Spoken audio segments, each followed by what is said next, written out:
هنكمل النهاردة ملاحظات عند القراءة في اللغة الكورية.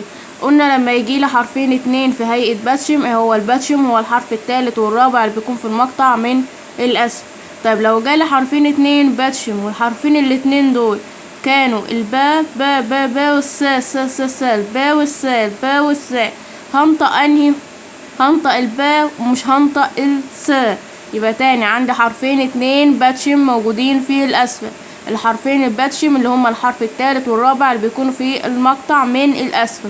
لو الحرفين الاتنين دول كانوا الباء والسا، هنطق انهي؟ هنطق الباء مش هنطق السا. ليه؟ هي قاعدة كده وبتحفظ كده، بتقول لما حرفين اتنين باتشم يجوا في الاسفل والحرفين الاتنين دول يكون الباء والسا، بنطق الباء ومبنطقش السا. يبقى تاني بنطق الباء ومبنطقش السا. يبقى تاني عندي لو جم حرفين اتنين في هيئة باتشم في الاسفل، ايه هو الباتشم؟ هو الحرف التالت والرابع اللي بيكون في المقطع من الاسفل. لو جالي حرف الباء والسا الاتنين مع بعض في الباتشم في الاسفل، هنطق الباء مش هنطق السا.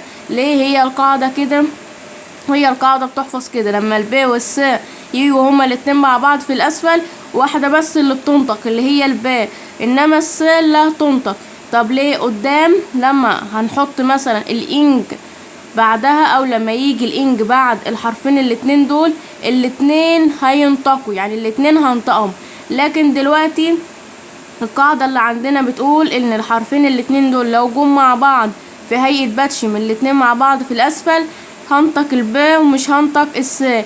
امتى هنطقهم هما الاتنين؟ لما يجي بعدهم الانج، والكلام ده هناخده في المرة الجاية. يبقى تاني عندي حرفين اتنين باتشم الباء والسا، لما بيجوا مع بعض في الاسفل تحت بنطق الباء ومبنطقش السا، بنطق الباء ولا تنطق السا.